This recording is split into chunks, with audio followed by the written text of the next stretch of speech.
বিসমিল্লাহির রহমানির রহিম। প্রিয় দেশবাসী, শিশু, কিশোর কিশোরী, তরুণ তরুণী, ছাত্রছাত্রী, বয়স্ক, বৃদ্ধ, নারী পুরুষ সবাইকে জানাই আমার সালাম। আসসালামু আলাইকুম। আজ 25শে মার্চ, মানব সভ্যতার ইতিহাসে কলঙ্কিত এক হত্যাযজ্ঞের দিন। 1971 সালের আজকের রাতে পাক হানাদার বাহিনী নিরপরাধ, নিরস্ত্র, ঘুমন্ত বাঙালির উপর নির্মমভাবে গুলি চালিয়ে হাজারো মানুষকে হত্যা করেছিল। 25শে মার্চ থেকেই এদেশের মানুষের সশস্ত্র প্রতিরোধ গড়ে তুলেছিল। 9 মাসের যুদ্ধের মধ্য দিয়ে স্বাধীন হয় বাংলাদেশ। মহান স্বাধীনতা দিবসের প্রাক্কালে আমি গভীর শ্রদ্ধার সঙ্গে স্মরণ করছি মহান মুক্তিযুদ্ধের বীর শহীদদের, যাদের প্রাণের বিনিময়ে আমরা স্বাধীন সার্বভৌম বাংলাদেশ পেয়েছি। 9 মাসের রক্তক্ষয়ী যুদ্ধে লক্ষ লক্ষ শহীদ ও 2 লাখ নির্যাতিত নারীর আত্মত্যাগ পৃথিবীর মানচিত্রে বাংলাদেশ নামে একটি স্বাধীন ভূখণ্ডের জন্ম দিয়েছিল। মুক্তিযুদ্ধের এই বীরদের প্রতি আমার সালাম। সেই সঙ্গে 24শে জুলাই অভ্যুত্থানে নিহত হাজারো শহীদ ও আহত, যারা বৈষম্য, শোষণ, নির্যাতন এবং নিপীড়নের বিরুদ্ধে বুক চিতিয়ে দাঁড়িয়েছিল, তাদের প্রতি সমগ্র জাতির পক্ষ থেকে আমি সশ্রদ্ধ সালাম জানাচ্ছি। জুলাই গণ অভ্যুত্থান আমাদেরকে যে বৈষম্যহীন বাংলাদেশ গড়ার স্বপ্ন পূরণের সুযোগ এনে দিয়েছে, সেই সুযোগ আমরা কাজে লাগাতে চাই। প্রিয় দেশবাসী, পবিত্র মাহে রমজানের সিয়াম সাধনা উপলক্ষে আপনাদের সকলকে আমার আন্তরিক মোবারকবাদ জানাচ্ছি। সেই সঙ্গে সকলকে জানাই পবিত্র ঈদ উল ফিতরের অগ্রিম শুভেচ্ছা। ঈদ মুবারক। এবারের ঈদ স্মরণীয়ভাবে আনন্দদায়ক হোক, এই কামনা করছি। বর্তমান সরকার দায়িত্ব গ্রহণের পর থেকেই দ্রব্যমূল্য নিয়ন্ত্রণে জোর ব্যবস্থা নিয়েছে। রমজান ও ঈদে বড় চ্যালেঞ্জ ছিল জিনিসপত্রের দামের লাগাম টেনে ধরা, বিদ্যুৎ সরবরাহ নিশ্চিত করা। এই রমজানে যাতে কোনো পণ্যের দাম বেড়ে না যায় এবং বিদ্যুৎ সরবরাহ যেন বিঘ্নিত না হয়, সেই জন্য আমরা সর্বোচ্চ চেষ্টা করেছি। রমজান মাস জুড়ে সরবরাহ চেনের প্রতিবন্ধকতা কঠোরভাবে প্রতিহত করতে সব ধরনের ব্যবস্থা আমরা নিয়েছি। দেশের সকল জায়গা থেকে খবর এসছে যে এই রমজানের দ্রব্যমূল্য আগের তুলনায় কমেছে, জনগণ স্বস্তি পেয়েছে। দাম নিয়ন্ত্রণে এই প্রচেষ্টা চলমান থাকবে। প্রিয় দেশবাসী, গত 16 বছরে শেখ হাসিনা যে ভয়াবহ লুটপাট কায়েম করেছিল, আপনারা সেটার ভুক্তভোগী ছিলেন। ছাত্র জনতার অভ্যুত্থানের মুখে তারা পালিয়ে যাবার সময় এক লণ্ডভণ্ড অর্থনীতি রেখে গেছে। এই পরিস্থিতিতে দায়িত্ব নেবার পর অর্থনীতি পুনরুদ্ধারের জন্য অন্তর্বর্তী সরকার নানা উদ্যোগ নিয়েছে। ব্যাংকিং খাতে শৃঙ্খলা ফিরেছে। ক্রমান্বয়ে অর্থনীতির অপরাপর সুযোগগুলো ইতিবাচক ধারায় ফিরতে শুরু করেছে। এই সরকারের সবচেয়ে বড় চ্যালেঞ্জ মূল্যস্ফীতি। ফেব্রুয়ারিতে মূল্যস্ফীতি 9.32% নেমে এসছে, যা 22 মাসের মধ্যে সর্বনিম্ন।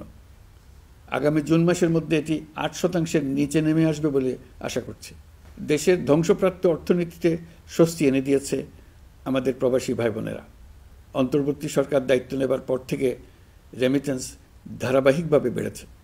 ফেব্রুয়ারি মাসে রেমিটেন্স প্রবাহ রেকর্ড গড়েছে, প্রায় 25% বৃদ্ধি পেয়ে $2.5 বিলিয়ন পৌঁছেছে। রেমিটেন্স যোদ্ধারা আমাদের দেশের অর্থনীতি গড়ার বীর সৈনিক।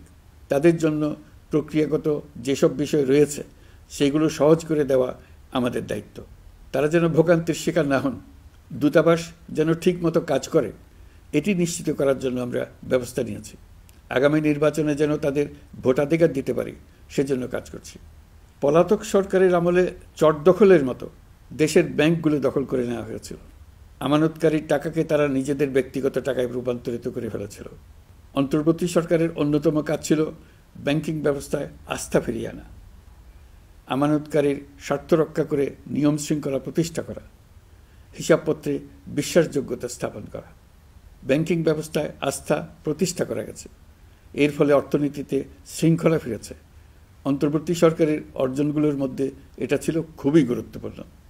গত সরকারের লুটপাটের মহোৎসবে গত 15 বছরে $234 বিলিয়ন পাচার হয়েছে। এটা আমরা জানি। কত রকমভাবে পাচার হয়েছে তাও জানার বিষয়। অভিনব এক একটা পদ্ধতি ছিল। পাচারের একটা পদ্ধতি সবাইকে হতভম্ব করে দিয়েছে। এই পাচার হয়েছে বিদেশে অধ্যয়নরত সন্তানের কাছে টাকা পাঠানোর নামে। তিনি সন্তানের লেখাপড়ার জন্য এক সেমিস্টারের অর্থাৎ 3 মাসের খরচ বাবদ অফিসিয়াল ব্যাংকিং চ্যানেলে পাঠিয়েছেন $3,33,00,000, অর্থাৎ প্রায় 400 কোটি টাকা। পাচারের এর চাইতে বেশি তাক লাগানো পন্থা আর কি আছে, তার কোনো সীমা আছে বলে আমার মনে হয় না। আইন, নিয়ম, নীতির জায়গায় যখন হরিলুট প্রতিষ্ঠিত হয় তখন এমন সব কিছুই সম্ভব। এই অর্থ পাচারকারীদের দ্রুত আইনের আওতায় নিয়ে আসার লক্ষ্যে ইতোমধ্যে আন্তর্জাতিক তৎপরতা জোরদার করা হয়েছে। প্রিয় দেশবাসী, অন্তর্বর্তী সরকার পৃথিবীর বিভিন্ন দেশের শীর্ষস্থানীয় বিনিয়োগকারীদের সঙ্গে নিয়মিত বৈঠক করে যাচ্ছে। তারা বাংলাদেশের বর্তমান ব্যবস্থায় বিনিয়োগের বিষয়ে খুবই আগ্রহী। আশা করছি দ্রুততম সময়ে দেশের নতুন নতুন বিদেশি বিনিয়োগ আপনারা দেখতে পাবেন। সরকার দায়িত্ব নেওয়ার পর থেকে দেশে রপ্তানি 13% বেড়েছে। জানুয়ারিতে 7% কন্টেইনার হ্যান্ডলিং বেড়েছে। বাংলাদেশ বিনিয়োগ উন্নয়ন কর্তৃপক্ষ ইতোমধ্যে লাইসেন্সিং রিকোয়ারমেন্টস, প্রত্যাবাসন আইনসহ বিনিয়োগকারীদের যে সাধারণ সমস্যাগুলো রয়েছে সেগুলো সমাধানে কাজ শুরু করেছে। বাংলাদেশ বিনিয়োগ উন্নয়ন কর্তৃপক্ষ আগামী মাসে ঢাকায় 4 দিনব্যাপী আন্তর্জাতিক বিনিয়োগ সম্মেলন করছে। বিশ্ববিখ্যাত অনেক বিনিয়োগকারী এতে অংশ নেবেন। ইতিমধ্যে DP World, Singapore PSA, AP Moller Maersk কয়েক বিলিয়ন ডলারের বিনিয়োগের প্রস্তাব করেছে। অন্তর্বর্তী সরকার দায়িত্ব গ্রহণের পর থেকেই স্বতঃস্ফূর্তভাবে পৃথিবীর সকল সরকার আমাদের প্রতি বন্ধুত্বের হাত বাড়িয়ে দিয়েছে। এটা শুরু হয়েছিল গত সেপ্টেম্বরে জাতিসংঘের বার্ষিক বৈঠকে। আপনাদের মনে আছে বিশ্বের সরকার প্রধানরা কীভাবে আমাদের সঙ্গে আগ্রহ নিয়ে দেখা করতে এগিয়ে এসছে। তারপর থেকে যে কোনো সম্মেলনে গিয়েছি, দেখেছি আন্তর্জাতিক নেতৃবৃন্দের আগ্রহ কীভাবে ক্রমেই বেড়ে চলেছে। জানুয়ারি মাসে সুইজারল্যান্ডের ডাভোসে গিয়েছিলাম। এই সম্মেলনে 47টি পৃথক ইভেন্টে আমার অংশগ্রহণ করতে হয়েছে। বিভিন্ন দেশের সরকার প্রধান, মন্ত্রী, বিশ্ব বাণিজ্যের নায়করা, জাতিসংঘের মহাসচিব, জাতিসংঘের বিভিন্ন সংস্থার প্রধানদের সঙ্গে বৈঠক করেছে। তারা আমাদের পাশে থাকার জন্য আন্তরিক আগ্রহ প্রকাশ করেছেন। সম্প্রতি আমি সংযুক্ত আরব আমিরাতে গিয়েছিলাম। তারা বিগত সরকারের সময় আমাদের ভিসা বন্ধ করে দিয়েছিল। আমরা সেই দেশের ভিসার দরজা খোলার চেষ্টা চালিয়ে যাচ্ছি। তারা আশ্বাস দিয়েছেন তাদের দিক থেকে সকল আনুষ্ঠানিকতা সম্পন্ন করে ভিসার দরজা উন্মুক্ত করবেন। আমি আশা করছি সেটা দ্রুতই উন্মুক্ত হবে। আমি সংযুক্ত আরব আমিরাতকে আমাদের দেশে শিল্প কারখানা গড়ে তোলার জন্য একটি শিল্পাঞ্চল করার প্রস্তাব দিয়েছি। তারা এই বিষয়ে আগ্রহ জানিয়েছে। শিল্পাঞ্চলে 2টি কাজ দিয়ে তারা শুরু করবে, এই জন্য কথাবার্তা শুরু হয়েছে। প্রথমে মুসলিম বিশ্বে সরবরাহের জন্য একটি হালাল গোশত প্রক্রিয়াজাত করার কারখানা করবে। এরপর মৎস্য প্রক্রিয়াজাতকরণের জন্য কারখানা স্থাপন করবে। তারা আমাদের নতুন সামুদ্রিক বন্দর পরিচালনা করার জন্যও আগ্রহ জানিয়েছে। প্রিয় দেশবাসী, বিশ্ব মানচিত্রে বাংলাদেশকে অনন্য উচ্চতায় নিয়ে যাওয়া আমাদের অন্যতম লক্ষ্য।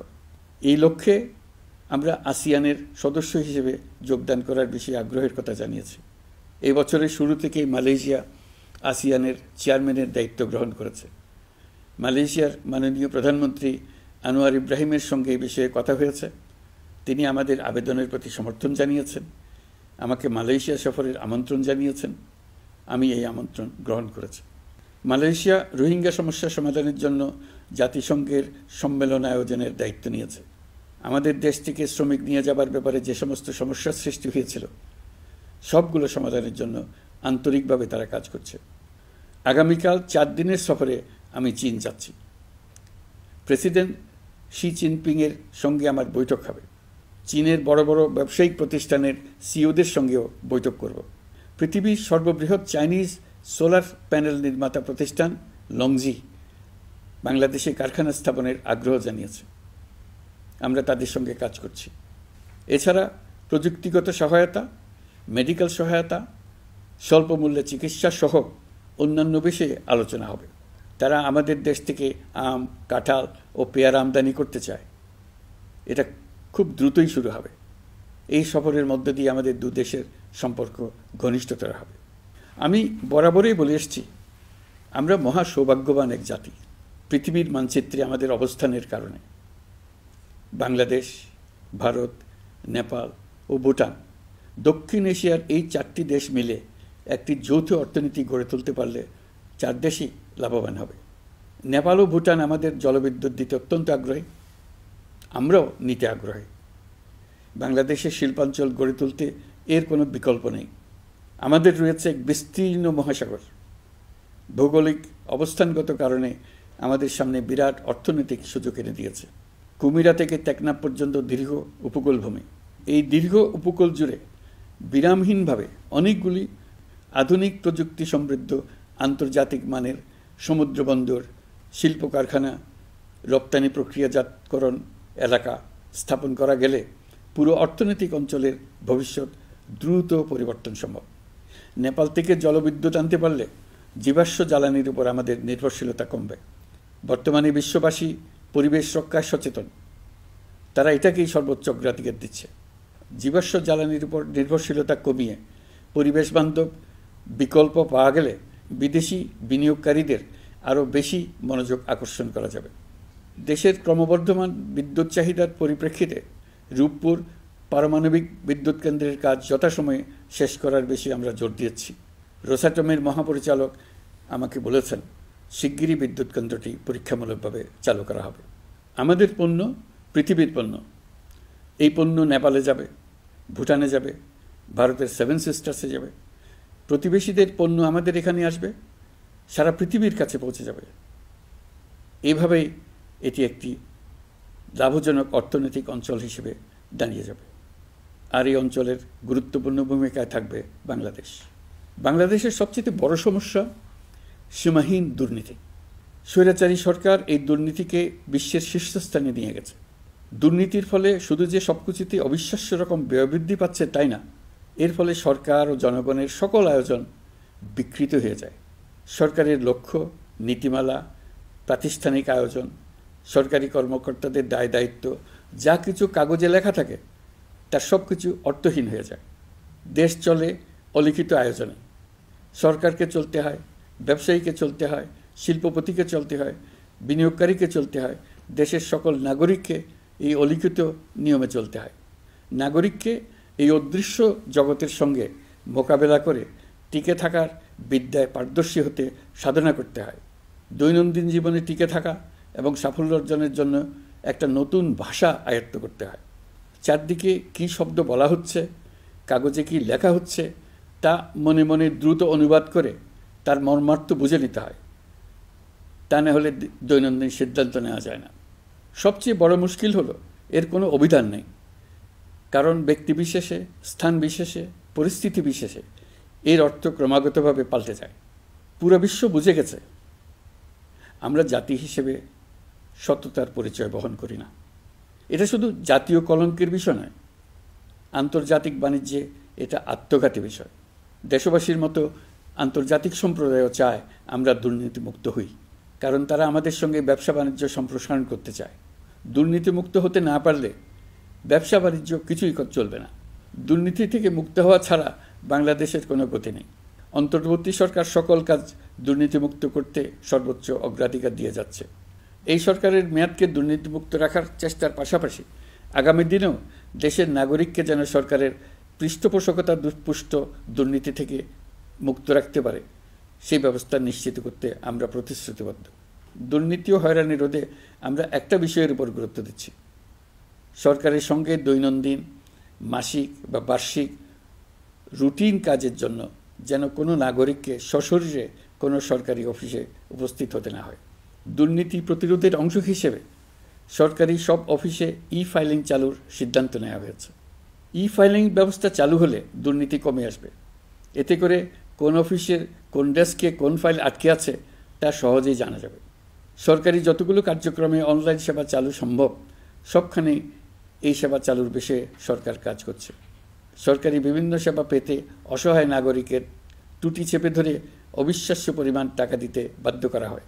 টাকার যে লেনদেন ও ভোগান্তির সম্মুখীন হতে হয় সেটা থেকে নাগরিকদের বাঁচানোর জন্য আমরা বদ্ধপরিকর।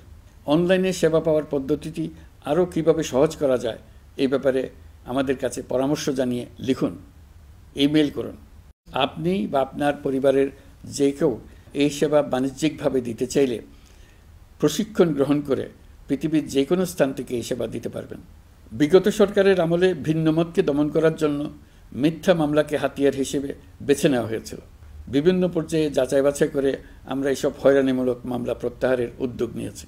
গত ফ্যাসিস্ট সরকারের সময় দায়ের করা রাজনৈতিক হয়রানিমূলক মামলাগুলোর মধ্যে সারা দেশে পর্যন্ত ৬,২৯৫টি মামলা প্রত্যাহারের সুপারিশ করা হয়েছে। অন্যান্য সকল হয়রানিমূলক মামলাও ক্রমান্বয়ে প্রত্যাহার করা হচ্ছে। এছাড়া এ পর্যন্ত সাইবার সিকিউরিটি আইনের অধীনে বিচারাধীন স্পিচ অফেন্স সংক্রান্ত ৪১৩টি মামলা প্রত্যাহার করা হয়েছে। এই আইনটি অবিলম্বে বাতিল করে নাগরিক বান্ধব সাইবার সুরক্ষা আইন করা হচ্ছে। মানুষের ভোগান্তি রোধেও আমরা আইনগত পদক্ষেপ নিচ্ছি। জিডি করার সময় স্বাক্ষর দেওয়ার জন্য এখন আর থানায় যাওয়ার প্রয়োজন নয়, এটা অনলাইনেই করা যাবে। এই ব্যাপারে প্রয়োজনীয় নির্দেশ দেওয়া হয়েছে। পাওয়ার অফ অ্যাটর্নি বিধিমালা সংশোধনীর মাধ্যমে প্রবাসী বাংলাদেশিদের হয়রানি লাঘব করা হয়েছে। সংশোধিত বিধিমালার আলোকে বাংলাদেশি পাসপোর্ট না থাকলেও বাংলাদেশি বংশোদ্ভূত ব্যক্তির পাসপোর্টে নো ভিসা রিকোয়ার্ড স্টিকার থাকলে কিংবা জন্মসনদ বা জাতীয় পরিচয়পত্র থাকলেই তিনি বিদেশ থেকে পাওয়ার অফ অ্যাটর্নি সম্পাদন করতে পারবেন। সরকারি সিদ্ধান্ত ও প্রয়োজনীয় ব্যবস্থা নেওয়ার পর বিমানের টিকিট কেনার পুরো প্রক্রিয়াটি অনলাইনে নিয়ে যাওয়ার ফলে বিমানের টিকিটের দাম শতকরা ৫০ থেকে ৭৫% কমে গেছে। বিশেষ করে মধ্যপ্রাচ্যের প্রবাসী ভাই বোনেরা এতে করে স্বস্তি পাচ্ছেন। অন্যান্য এয়ারলাইনের টিকিটের দামও কমে গেছে। নাগরিকদের হয়রানিমুক্ত ও দুর্নীতিমুক্ত সেবা প্রদানের জন্য সরকার ভূমি সেবা ডিজিটালাইজ করার উদ্যোগ নিয়েছে। এর অংশ হিসেবে ভূমি মন্ত্রণালয় অনলাইনে ঘরে বসেই জমির খাজনা প্রদান, নামজারি, জমা খারিজ, খতিয়ান বা পর্চা সার্টিফাইড কপি, মৌজা ম্যাপ বা নকশা প্রদানের কার্যক্রম শুরু করেছে। এই পদ্ধতিতে ভোগান্তি, অস্বচ্ছতা ও দুর্নীতির অবসান হবে। বর্তমানে সারা দেশে পরীক্ষামূলকভাবে এই কার্যক্রম চালু হয়েছে। এগুলোকে ক্রমান্বয়ে আরও জনবান্ধব করে স্থায়ী রূপ দেওয়া হবে। এর লক্ষ্য হবে ক্রমাগতভাবে এই সকল দায়িত্ব সরকারের হাত থেকে নিয়ে সেবাদানকারী ব্যক্তি বা প্রতিষ্ঠানের কাছে ছেড়ে দেওয়া। গ্রামের স্কুল কলেজ পাশ করা ছেলেমেয়েরা, গৃহিণীরা ঘরে বসে সারা দেশে এই সেবা দান করবে এবং অনেকে তাদের কৃতিত্বের জন্য প্রসিদ্ধ হয়ে পড়বে। তারা সারা দেশের গ্রাহকদের সেবা নিজের গ্রাম থেকেই প্রদান করবে। রাজস্ব সংস্কার কমিশনের সুপারিশ অনুসারে জাতীয় রাজস্ব বোর্ড বিলুপ্ত করার সিদ্ধান্ত নেওয়া হয়েছে। এর জায়গায় দুটি পৃথক বিভাগ করা হচ্ছে। একটি হলো নীতি প্রণয়ন বিভাগ বা জাতীয় রাজস্ব নীতি বোর্ড, অন্যটি বাস্তবায়ন বিভাগ বা জাতীয় রাজস্ব সংগ্রহ বিভাগ। এর ফলে সরকারের পছন্দের ব্যক্তিরা হাজার হাজার কোটি টাকার রাজস্ব ফাঁকি দেওয়ার আর সুযোগ পাবে না। আমি আশা করি পরবর্তীতে যারা সরকারে আসবেন তারাও এই নীতি বহাল রাখবেন। এখনকার যুগ হলো প্রযুক্তির যুগ, সৃজনশীলতার যুগ। আমাদের দেশে ১৭ কোটি নারী পুরুষ, তার মধ্যে তরুণরা হলো বিপুলভাবে সংখ্যাগরিষ্ঠ। বাংলাদেশ মানব সম্পদের দিক থেকে ৮ম বৃহত্তম দেশ। একযোগে এই তরুণরা সৃজনশীলতা প্রকাশের সুযোগ পেলে বন্যার স্রোতের মতো আমাদের দেশ দ্রুত বেগে পৃথিবীর বাজারের মধ্যস্থানে চলে যাবে। এই বিপুল তরুণ গোষ্ঠীর সামনে থেকে পথের বাধা সরিয়ে দেওয়াই হলো আমাদের সরকারের প্রধান লক্ষ্য। প্রযুক্তি আমাদের জন্য সুযোগ সৃষ্টি করেছে, আমরা দ্রুত বেগে এই সুযোগ গ্রহণ করার কাজে নিজেদের নিয়োজিত করেছি। এমনভাবে আমরা প্রযুক্তি ব্যবহার করার কাজে নিয়োজিত হয়েছি যাতে নাগরিকের আঙ্গুলের ইশারায় সরকার তার সেবা নাগরিকের কাছে তাৎক্ষণিকভাবে হাজির করে। তা নিশ্চিত করার জন্য আমরা সেই সেবা দিতে চাই প্রযুক্তির মাধ্যমে, সরকারি অফিসের মাধ্যমে নয়। ইতিমধ্যে পাসপোর্ট পেতে পুলিশ ভেরিফিকেশনের নিয়ম আমরা বাতিল করে দিয়েছি। এর ফলে বর্তমানে নাগরিকরা আগের চাইতে সহজভাবে পাসপোর্ট সেবা পাচ্ছেন। পুলিশ রিপোর্ট প্রাপ্তির নিয়ম বাতিল করার পর এই পর্যন্ত ৭০,০০০ নতুন পাসপোর্ট, যা বহুকাল ধরে পুলিশ রিপোর্ট আসার অপেক্ষায় আটকে ছিল, তা দ্রুত আবেদনকারীদের হাতে পৌঁছে দেওয়া হয়েছে। পাসপোর্ট প্রাপ্তি সহজ করার জন্য আমরা পুরনো পদ্ধতি বাতিল করে ইলেকট্রনিক পাসপোর্ট প্রচলন শুরু করেছি। এর ফলে দ্রুত পাসপোর্ট দেওয়া সম্ভব হচ্ছে। দেশের অভ্যন্তরে ই পাসপোর্ট হোম ডেলিভারি দেওয়া সম্ভব হচ্ছে। আগামীতে সকলেই ঘরে বসে পাসপোর্ট পাবেন, এটা নিশ্চিত করার চেষ্টা করছে। পাসপোর্ট দেওয়ার দায়িত্বে নিয়োজিত কর্মকর্তারা অত্যন্ত উৎসাহ সহকারে দ্রুত এসব পরিবর্তন আনার ব্যাপারে এগিয়ে আসছেন দেখে মনটা আনন্দে ভরে যায়। প্রিয় দেশবাসী, হজ মুসলমানদের জন্য সবচেয়ে গভীর আধ্যাত্মিক সফরগুলোর মধ্যে প্রধান। সারা জীবন তারা হজ পালনের জন্য অপেক্ষা করেন। পবিত্র হজ পালনে বাংলাদেশের হাজিরা প্রায় বিভিন্ন চ্যালেঞ্জের সম্মুখীন হন। ভাষাগত বাধা, স্বাস্থ্য ঝুঁকি, অতিরিক্ত ভিড়, প্রশাসনিক জটিলতা এবং লজিস্টিক সমস্যা সহ নানা অসুবিধা।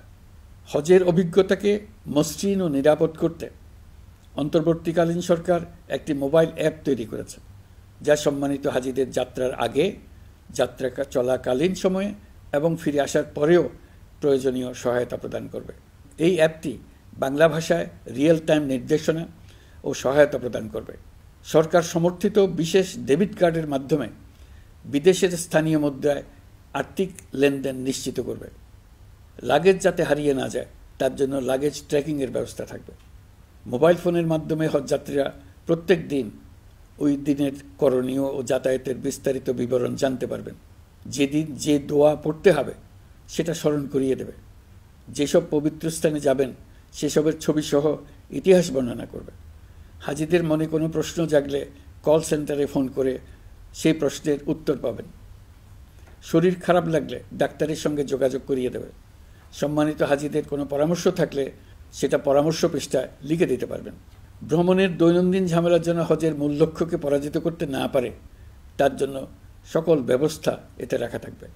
প্রিয় দেশবাসী, আপনারা শুনেছেন আমি স্টারলিংকের প্রতিষ্ঠাতা এবং বিশ্বের শীর্ষ ধনকুবের স্পেস এক্স ও টেসলার মালিক এলন মাস্কের সঙ্গে ফোনে আলাপ করে বাংলাদেশে স্টারলিংকের কার্যক্রম শুরু করার আহ্বান জানিয়েছি। সে অনুসারে কোম্পানির প্রতিনিধিরা এখন বাংলাদেশে তাদের কার্যক্রম শুরুর আয়োজন করছে। তাদের সঙ্গে 3 মাসের মধ্যে বাণিজ্যিক চুক্তি চূড়ান্ত করার কাজ চলছে। স্টারলিংকের মাধ্যমে স্বল্প মূল্যে উচ্চগতির ইন্টারনেট বাংলাদেশের ডিজিটাল জগতে একটা বিপ্লব আনবে। স্টারলিং সেবা চালু হলে দেশের প্রতিটি গ্রাম, দ্বীপাঞ্চল, দুর্গম পাহাড়ি অঞ্চল অতি উচ্চগতির ইন্টারনেট সেবার আওতায় চলে আসবে। স্টারলিং চালু হলে ভবিষ্যতে কোনো সরকার ইন্টারনেট সেবা বন্ধ করে মানুষকে আর তথ্যবন্দী করার কোনো সুযোগ পাবে না। বাংলাদেশের প্রতিটি অঞ্চলে বিশ্বমানের শিক্ষা, স্বাস্থ্যসেবা, অর্থনৈতিক ক্ষেত্রে সকল নাগরিকের অংশগ্রহণ নিশ্চিত করা যাবে। আমাদের নতুন প্রজন্ম দেশের যে কোনো প্রত্যন্ত অঞ্চলেই থাকুক না কেন তারা বিশ্ব নাগরিক হয়ে গড়ে ওঠার সুযোগ পাবে। সরকার যুব উদ্যোক্তা নীতি 2025 প্রণয়ন করেছে। এর লক্ষ্য হবে সামাজিক, অর্থনৈতিক ও পরিবেশগত অগ্রগতির মূল চালক হিসেবে তরুণ তরুণীদের ক্ষমতায়ন করা। এই নীতি টেকসই উন্নয়ন লক্ষ্যমাত্রা অর্জনের উপায় হিসেবে সফল উদ্যোক্তা তৈরিতে সহায়ক হবে। সামাজিক ও অর্থনৈতিক ক্ষেত্রে তরুণ উদ্যোক্তাদের অবদানকে স্বীকৃতি দেওয়া হবে। প্রিয় দেশবাসী, জাতিসংঘের মহাসচিব অ্যান্তনিও গুতেরেস কয়েকদিন আগে বাংলাদেশ সফর করেছেন। তাকে সঙ্গে নিয়ে আমি কক্সবাজারে রোহিঙ্গা ক্যাম্পগুলোতে গিয়েছি। ক্যাম্পে অবস্থানরত 1 লাখ রোহিঙ্গা শিশু, কিশোর, নারী, পুরুষ সবার সঙ্গে একসঙ্গে ইফতার করেছে। আমাদের প্রস্তাবে সম্মতি জানিয়ে আগামী সেপ্টেম্বর মাসে জাতিসংঘের সাধারণ অধিবেশনে রোহিঙ্গা সংকট নিয়ে একটি পৃথক অধিবেশন আয়োজন করার প্রস্তুতি নিচ্ছে। মালয়েশিয়া ও ফিনল্যান্ড যৌথভাবে এই সম্মেলনের আয়োজক হতে এগিয়ে এসছে। এর পাশাপাশি অস্ট্রেলিয়ার সাবেক ভারপ্রাপ্ত প্রধানমন্ত্রী জুলি বিশপকে আমি এই গুরুত্বপূর্ণ সভায় মুখ্য ভূমিকা পালনের জন্য আহ্বান জানিয়েছি। তিনি আমার প্রস্তাব গ্রহণ করেছেন। জাতিসংঘের মহাসচিব বাংলাদেশ সফরে এসে জাতীয় ঐকমত্য কমিশনের সদস্য, রাজনৈতিক দলের নেতৃবৃন্দ ও তরুণদের সঙ্গে পৃথকভাবে বৈঠক করেছেন। বৈঠকে সবাই জাতিসংঘের মহাসচিবকে নতুন বাংলাদেশ গঠনের স্বপ্নের কথা জানিয়েছেন। আপনারা জানেন, পতিত স্বৈরাচারের নিপীড়নের বর্ণনা উঠে এসছে জাতিসংঘের মানবাধিকার বিষয়ক হাই কমিশনারের কার্যালয়ের রিপোর্টে। গত জুলাই-আগস্ট মাসে বাংলাদেশের ছাত্র, শ্রমিক জনতার উপর শেখ হাসিনা সরকার ও আওয়ামী লীগ যে দমন, পীড়ন ও হত্যাকাণ্ড চালিয়েছে এর পুঙ্খানুপুঙ্খ তদন্ত করে বিস্তারিত রিপোর্ট প্রকাশ করেছে তারা। এই রিপোর্টে স্পষ্টভাবে উঠে এসছে যে শেখ হাসিনা নিজেই নিরাপত্তা বাহিনীর কর্মকর্তাদের নির্দেশ দিয়েছিলেন বিক্ষোভকারীদের হত্যা করতে। বিগত সরকার, আওয়ামী লীগ ও আওয়ামী লীগের সহযোগী গোষ্ঠী ও সংগঠন একত্রিত হয়ে পরিকল্পিতভাবেই গুরুতর মানবাধিকার লঙ্ঘনে জড়িত ছিল। মানবাধিকার বিষয়ক হাইকমিশনারের রিপোর্টে বলা হয়েছে, বিক্ষোভ চলাকালে প্রায় ১৪০০ জন নিহত হয়েছেন, যার মধ্যে প্রায় ১৩% শিশু। বিক্ষোভের সম্মুখ সারিতে থাকার কারণে আমাদের জুলাই কন্যারা নিরাপত্তা বাহিনী ও আওয়ামী লীগের সমর্থকদের দ্বারা আক্রান্ত হয়েছে, এমনকি যৌন নির্যাতনের শিকার হয়েছে। জাতিসংঘের রিপোর্ট পড়ে সবার গায়ের লোম দাঁড়িয়ে গেছে। কি ভয়াবহতা! কিভাবে একজন প্রধানমন্ত্রী নিজ দেশে নিরস্ত্র মানুষকে হত্যার পর লাশ লুকিয়ে ফেলার নির্দেশ দিতে পারে? ক্ষমতা আঁকড়ে রাখার জন্য তিনি পৃথিবীর সকল নিষ্ঠুরতা ছাড়িয়ে গেছেন। এটাই জাতিসংঘের প্রতিবেদনে উঠে এসছে। মানবাধিকার বিষয়ক হাইকমিশনার কার্যালয়ের এই রিপোর্টকে আমরা স্বাগত জানাচ্ছি। প্রতিবেদনে যে সুপারিশ করা হয়েছে, অন্তর্বর্তী সরকার সেই সুপারিশগুলো গুরুত্বের সঙ্গে বিবেচনা করছে। আপনাদেরকে আশ্বস্ত করে বলতে চাই, যারা গণহত্যায় জড়িত ছিল, যারা নির্বিচারে মানুষ হত্যা করেছে, যারা ইতোমধ্যে হত্যাকারী হিসেবে বিশ্বের কাছে স্বীকৃত, তাদের বিচার এই দেশের মাটিতে হবেই। প্রিয় দেশবাসী, আপনারা জানেন অন্তর্বর্তী সরকার দায়িত্ব নেবার পর থেকেই গণমাধ্যম ও সোশ্যাল মিডিয়ায় গুজবের যেন এক মহোৎসব চলছে। দেশকে অস্থিতিশীল করার জন্য একের পর এক মিথ্যা তথ্য ছড়িয়ে দিয়ে জনগণকে বিভ্রান্ত করার চেষ্টা চলছে। অভিনব সব প্রক্রিয়ায় গুজব ছড়ানো হচ্ছে। এক ছবির সঙ্গে অন্য ছবি জুড়ে দেওয়া হচ্ছে, ঘটনা একটা, ছবি আরেকটা। এরকম ফটোকার্ড বানিয়ে অন্য দেশের ঘটনাকে এ দেশের ঘটনা হিসেবে চালিয়ে দিয়ে সোশ্যাল মিডিয়ায় তোলপাড় করে ফেলছে। যতই নির্বাচন কাছে আসবে, এর রূপ আরও ভয়ঙ্কর হতে থাকবে। কারা এর পেছনে আছে, কেন আছে, তা আপনাদের সবারই জানা আছে। আমরা এই গুজব ও মিথ্যা তথ্যের প্রচারণা রোধ করতে জাতিসংঘের সহযোগিতা চেয়েছি। জাতিসংঘের মহাসচিব এর মোকাবেলায় আমাদের সহযোগিতা করবেন বলে আশ্বাস দিয়ে গেছেন। দেশবাসীকে আমি স্মরণ করিয়ে দিতে চাই যে জুলাই অভ্যুত্থানের প্রথম পর্ব সফলভাবে সমাপ্ত হয়েছে। প্রথম পর্বের সমাপ্তির মধ্য দিয়ে অভ্যুত্থানের দ্বিতীয় পর্ব শুরু হলো। সবসময় মনে রাখতে হবে, আমরা কিন্তু যুদ্ধাবস্থায় আছি। গুজব হলো এই জুলাই অভ্যুত্থানের বিরুদ্ধে পরাজিত শক্তির মস্ত বড় হাতিয়ার। গুজব দেখলেই গুজবের সূত্রের সন্ধান করতে থাকবেন, গুজবকে অবহেলা করবেন না। বহু অভিজ্ঞ সমর বিশারদ এই গুজবের পেছনে দিনরাত কাজ করছে। সীমাহীন অর্থ এর পেছনে নিয়োজিত আছে। এর মূল লক্ষ্য জুলাই অভ্যুত্থানকে ব্যর্থ করা। আমরা তাকে ব্যর্থ হতে দেব না। আমাদের সামগ্রিক ঐক্য পলাতক শক্তির গায়ে জ্বালা ধরিয়ে দিচ্ছে। তারা এই ঐক্য ভাঙতে চায়। তাদের অভিনব কৌশল আপনি টেরই পাবেন না, আপনি বুঝতেই পারছেন না কখন তাদের খেলায় আপনি পুতুল হয়ে গেছেন। আমাদের সচেতনতা এবং সামগ্রিক ঐক্য দিয়েই এই গুজবকে রুখতে হবে, পলাতক অপশক্তির ষড়যন্ত্রকে ব্যর্থ করে দিতে হবে। প্রিয় দেশবাসী, আপনারা জানেন ইতিমধ্যে জাতীয় ঐকমত্য কমিশন তাদের কাজ শুরু করেছে। 6টি সংস্কার কমিশনের 166টি সুপারিশ ও পূর্ণাঙ্গ প্রতিবেদন সহ 38টি রাজনৈতিক দলের কাছে চিঠি দেওয়া হয়েছে। ইতিমধ্যে রাজনৈতিক দলগুলোর সঙ্গে বৈঠক শুরু হয়েছে। দেশের রাজনৈতিক দলগুলো খুবই ইতিবাচকভাবে সংস্কার কাজে সাড়া দিয়েছেন, তাদের মতামত তুলে ধরছেন। কোন রাজনৈতিক দল কোন কোন সংস্কার প্রস্তাবে একমত হয়েছেন, কোনটিতে দ্বিমত হয়েছেন, সেসব তারা জানাচ্ছেন। এটা আমাদের জাতির জন্য অত্যন্ত সুখকর বিষয় যে প্রতিটি রাজনৈতিক দল সংস্কারের পক্ষে মত দিচ্ছেন। ঐকমত্য কমিশনের মাধ্যমে সকল রাজনৈতিক দলের মতামত নেওয়ার কাজ এখন চলমান আছে। কমিশনের লক্ষ্য যে সকল বিষয়ে রাজনৈতিক দলগুলো একমত হবেন সেগুলো চিহ্নিত করা এবং তার একটা তালিকা প্রস্তুত করা। যে সকল দল এতে একমত হয়েছেন তাদের স্বাক্ষর নেওয়া। এই তালিকাটাই হবে জুলাই চার্টার বা জুলাই সনদ। আমাদের দায়িত্ব জাতির সামনে পুরো প্রক্রিয়াটা স্বচ্ছভাবে তুলে ধরা এবং প্রক্রিয়া শেষে নির্বাচনের আয়োজন করা। নির্বাচনের ব্যাপারে আমি আগেও বলেছি, আবারও বলছি, এবছর ডিসেম্বর থেকে আগামী বছরের জুনের মধ্যে নির্বাচন হবে। আমরা চাই আগামী নির্বাচনটি বাংলাদেশের ইতিহাসে সবচেয়ে অবাধ, সুষ্ঠু ও গ্রহণযোগ্য নির্বাচন হবে। এই জন্য নির্বাচন কমিশন সব ধরনের প্রস্তুতি নিতে শুরু করেছে। রাজনৈতিক দলগুলো ব্যাপক উৎসাহ উদ্দীপনায় নির্বাচনের জন্য তৈরি হতে শুরু করবে বলে আশা করছি। প্রিয় নাগরিকবৃন্দ, আমাদের দেশের নারীরা দীর্ঘ আন্দোলনের মাধ্যমে বহু বছর ধরে অনেক বাধা পেরিয়ে একটু একটু করে সামনে এগিয়ে যাচ্ছে। স্বাধীনতার 54 বছর পরেও এদেশের নারীরা অর্থনৈতিক, রাজনৈতিক, সামাজিক বৈষম্যের শিকার। বাংলাদেশের ইতিহাসে এখন পর্যন্ত যত আন্দোলন সংগ্রাম হয়েছে তার মধ্যে জুলাই গণ অভ্যুত্থানে নারীদের অংশগ্রহণ ছিল সবচেয়ে বেশি। গণ অভ্যুত্থানে নারীরা দুঃসাহসিক ভূমিকা রেখেছে। পুরনোকে দূরে ঠেলে দিয়ে নতুনের ভিত্তি স্থাপনের প্রতিজ্ঞা নিয়েছে। তারা ব্যাপক সংস্কারের কথা বলেছে। সর্বত্র নারীদের ভূমিকা আরও জোরালো করার কথা বলেছে। আমি মনে করি জুলাই গণ অভ্যুত্থান বাংলাদেশের প্রেক্ষিত বদলে দিয়েছে। জুলাইয়ের পর নারীদের অবস্থান ইতিবাচকভাবে পরিবর্তন হবে, সেটাই আমরা চাই।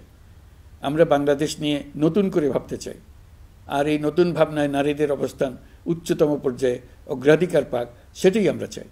পরিবারের সকল সদস্য, পাড়া প্রতিবেশী, ধর্মীয় প্রতিষ্ঠান, স্কুল, আপনারা আপনাদের নিজ নিজ অবস্থান থেকে ছেলে শিশু ও মেয়ে শিশুর মধ্যে যেন কোনো বৈষম্য সৃষ্টি না হয় তা নিশ্চিত করুন। আসুন নতুন বাংলাদেশে সবাই মিলে শিশুদের জন্য সুস্থ পরিবেশ নিশ্চিত করি। জুলাই গণ অভ্যুত্থানে অংশ নেওয়া নারীরা তাদের অধিকার প্রতিষ্ঠার ব্যাপারে দৃঢ় প্রতিজ্ঞ। দেশে বিরাজমান বৈষম্যগুলো চিহ্নিত করে নারীর প্রতি সহিংসতা প্রতিরোধ ও বৈষম্য নিরসনে আমাদের প্রত্যেককে একসঙ্গে কাজ করতে হবে। নারীর প্রতি বিদ্বেষমূলক কথাবার্তা, নারীকে খাটো করে রাখার প্রবৃত্তি যারা ধারণ করে তাদের বিরুদ্ধে সামাজিক আন্দোলন গড়ে তোলা প্রয়োজন। আধুনিক প্রযুক্তি সকল প্রকার বাধা ভেঙে দেওয়ার মহাশক্তি আমাদেরকে দিয়েছে। সেই বাধা যত শক্তই হোক, যত উঁচুই হোক, সকল দূরত্ব গোছানোর জন্য প্রযুক্তিকে অবশ্যই যেন আমরা ব্যবহার করতে আরম্ভ করি। নারীদের সুরক্ষায় পুলিশ হটলাইন নম্বর চালু করেছে। সরকারের পক্ষ থেকে শর্ট কোড চালু করা হচ্ছে। কল টেকার হিসেবে শতভাগ নারী কর্মীদের নিয়োগ দেওয়া হচ্ছে, যেন নির্দ্বিধায় কথা বলা যায়। নারী ও শিশু নির্যাতন দমন আইন সংশোধন হয়েছে। এসব মামলার তদন্ত ও বিচারের সময় কমিয়ে আনা হয়েছে। বিচার বিলম্বে বাধা দূর করা হচ্ছে। ঢাকার পাশাপাশি চট্টগ্রাম ও রাজশাহীতে ডিএনএ ল্যাব স্থাপনের কাজ চলছে। খুব দ্রুতই বিশেষ জুডিশিয়াল সার্ভিস কমিশনের মাধ্যমে নতুন অনেক বিচারক নিয়োগ দেওয়া হচ্ছে। ভিকটিম শিশুরা যাতে দ্রুত বিচার পায় সেজন্য আলাদাভাবে বিশেষ ট্রাইব্যুনাল স্থাপনের বিধান রাখা হয়েছে। দেশের সবার মতো আমি অত্যন্ত আনন্দিত যে এবার নারী ফুটবল টিম দক্ষিণ এশিয়া চ্যাম্পিয়ন হয়েছে।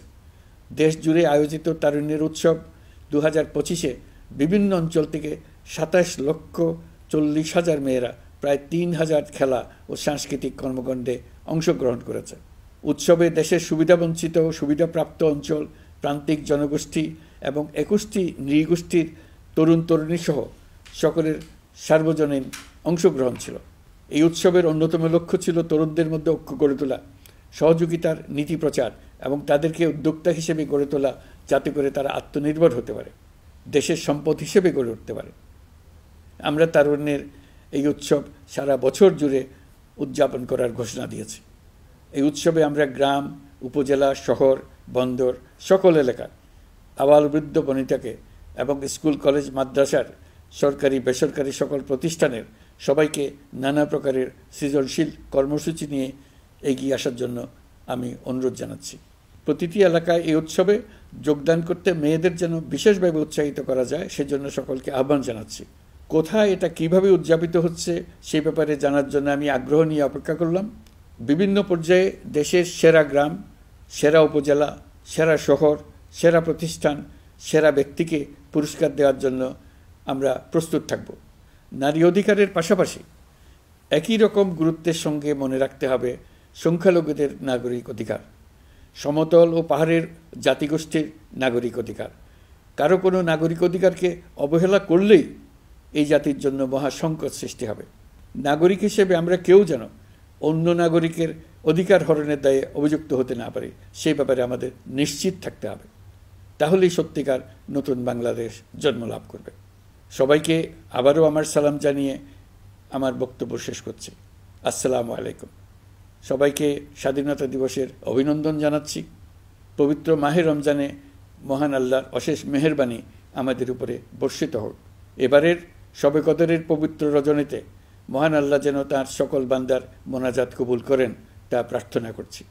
একই সঙ্গে পবিত্র ঈদে সকলকে জানাই ঈদ মোবারক।